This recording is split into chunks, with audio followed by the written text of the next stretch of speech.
Welcome, brave soul, to the shadows where fear lives and breathes. Here in the quiet corners of the mind, ordinary terrors awaken, phobias that coil around your thoughts, tightening with every heartbeat. You cannot look away. You cannot escape. This is Phobia of Fear.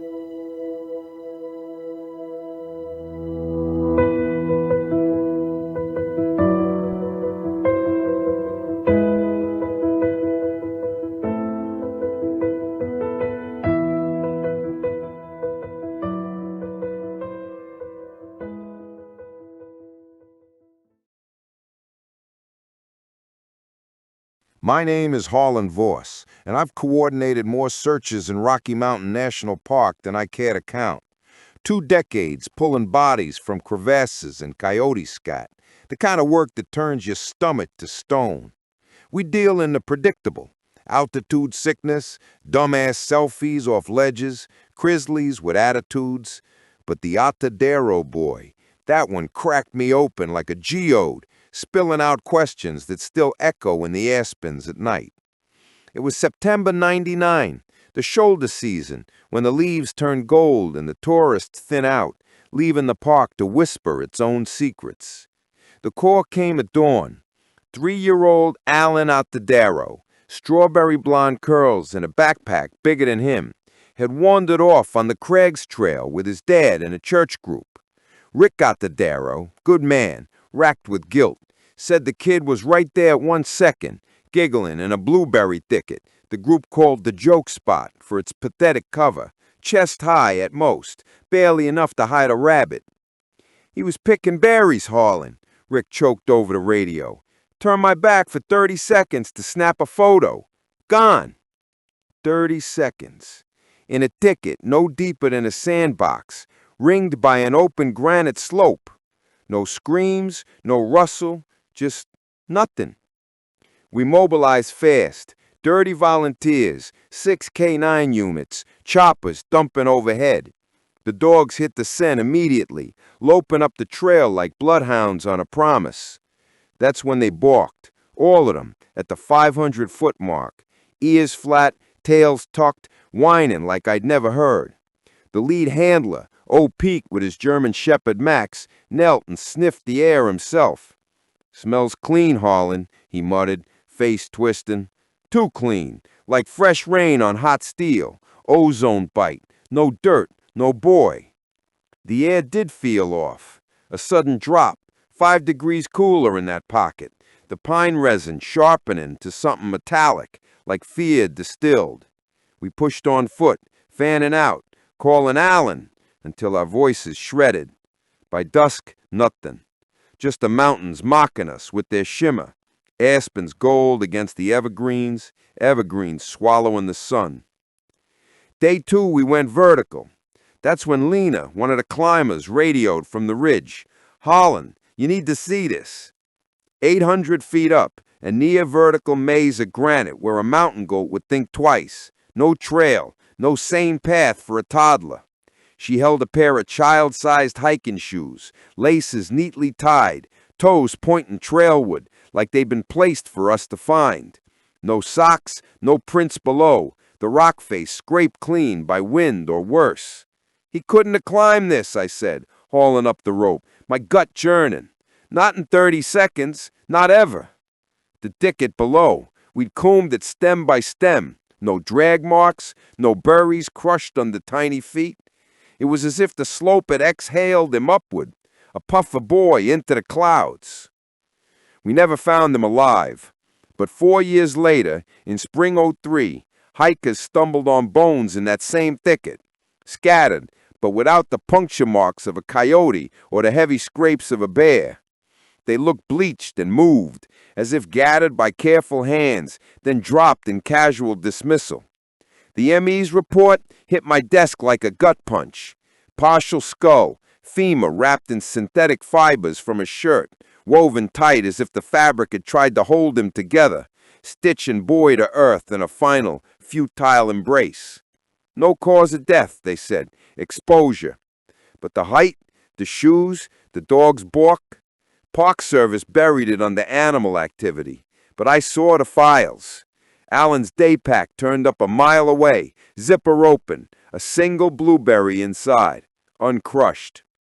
Rick got the news in an email from the coroner. Cold words on a screen. Positive ID. We're sorry. He forwarded it to me that night with a P.S. Harlan, the dick it whiffed when I went back. Soft, like Alan's giggle. Don't let 'em forget 'em. I haven't.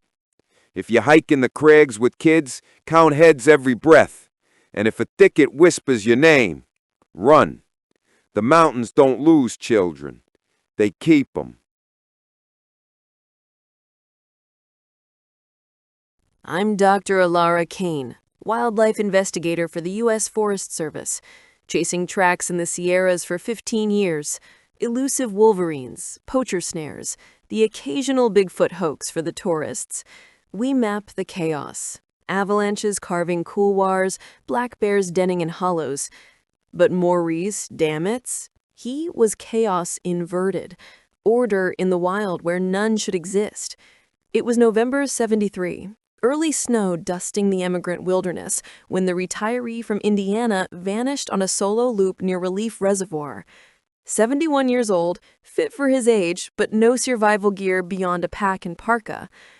Heard voices in the whiteout, his last log entry read, telling me to follow. The storm hit like God's eraser, gale screaming off the lake, visibility to 0, dumping 3 feet overnight. SAR called me in for the animal angle.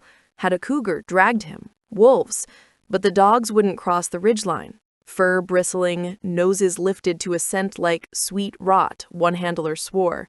Berries in winter, impossible. We gridded the basin, probes sinking into drifts, but Maurice was a ghost. Weeks turned to months. By June '74, thaw revealed the snow hole, a ghost of winter, a 10-foot-deep funnel of blue ice and shadow that shouldn't have existed in 72-degree sun. Its walls glassy smooth, no slide scars, no debris. At the bottom, curled fetal, Maurice, alive. Hypothermic but breathing, skin waxy as wax paper, eyes fluttering like trapped moths. He'd been missing 194 days. No frostbite, no starvation. Labs showed elevated glucose like he'd been fed. But the bucket? That's what undid me. Brimming with berries. Thimbleberries. Ripe and red, undisturbed, set neatly on a flat rock beside him, handle looped over his wrist like a lifeline. The wilderness is chaos. Scat smeared, branches snapped, prints muddled and melt. But the bucket wasn't dropped. It was placed, full of uncrushed fruit, like an offering left for the mountain, a pause in the peril that suggested intent. Who picked these? I pressed the medevac team. In April, under 10 feet of snow? They shook their heads. The berries were fresh picked, stems dewy as if plucked that morning. Maurice came into the helo, IV dripping, blankets cocooning his frame. He reached out a trembling hand, eyes fixed on the chopper roof, as if seeing through it to the peaks beyond, and said clearly, "She promised me a quick rest. The white room is quiet, so quiet, Alara. Like the berries, always waiting." She? No one in his logs, no mentions to family. But in the hole's lip, we found prints. Not his boots, but delicate, barefooted impressions leading away, vanishing into talus like they'd melted back to earth. I cataloged them. Size 6 women's, toe splayed, no nail marks from the ice. The lady in the berries, locals whispered later. A figure glimpsed in old prospector tales, luring the lost with red fruit, keeping them in her cool embrace until the thaw. He clammed up after that, discharged to Indiana with a story the docs called delirium dreams. But a week later, his sister mailed me his note, scrawled on hospital stationery. "Tell the investigator the lady says thank you for the visit. She'll wait for the next snow." I filed it under anomalies, but the Sierras remember. If you're looping emigrant and fall, watch the ridgeline when the wind picks up. And if berries appear in the drifts, don't taste. The quiet is a promise, but it's hers.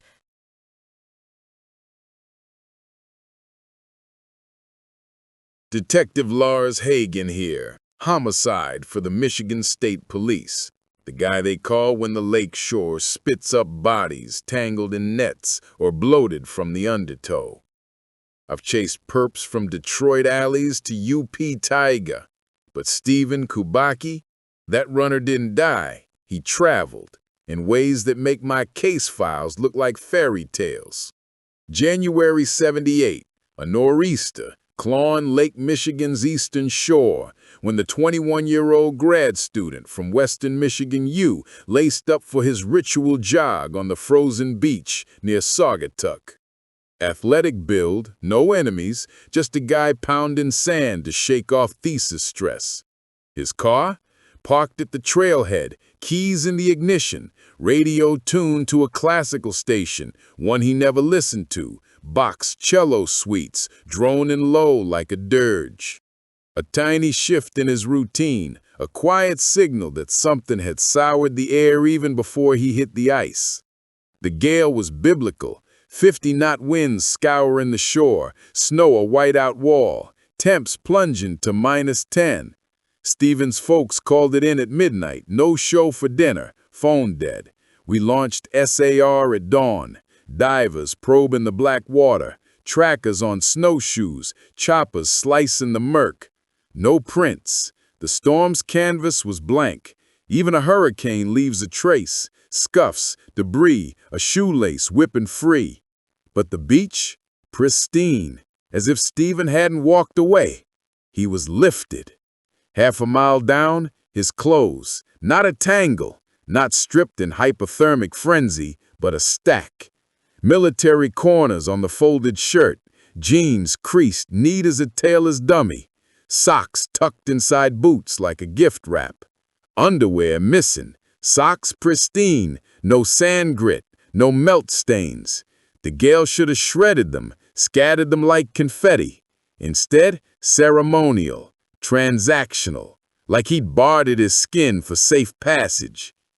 We dragged the lake for weeks, nothing. Filed it unsolved, whispers of suicide are drowned out. Then April Fool's Day, irony thick as lake fog, a farmer in Pittsfield, 200 miles inland through hill country and 2 major highways, spots a nude man stumbling from his tree line, dazed but unharmed. Stephen Kubacki, 5 months gone, skin goose pimpled, but no exposure scars, no frost etch. He smelled the lake weed and pine, fresh as morning dew, as if the water had only just now relinquished him, briny tang clinging to his hair, needles from conifers nowhere near Pittsfield. That was the detail that broke me, I told my partner over lukewarm coffee. 5 months, 200 miles over passes a marathoner would curse, and the kid reeks like he jogged out for a swim an hour ago? Interrogation room, Stephen blank as new snow.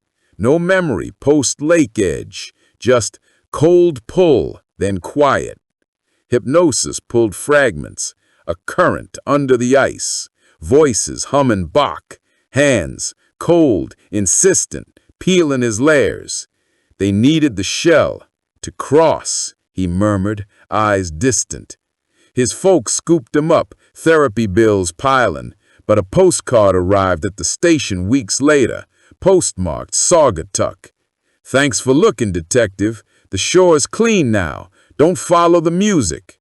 Classical station again, stamped on the back. I closed the file, but Lake Michigan doesn't forget. If you're running the frozen beaches come winter, feel the wind shift. And if your radio tunes itself to strings in the storm, stop. Fold your clothes neat. The water's patient. It waits for the right runner to carry it inland. The story ends here, but the fear you felt, that stays with you. Thank you for stepping into Phobia of Fear.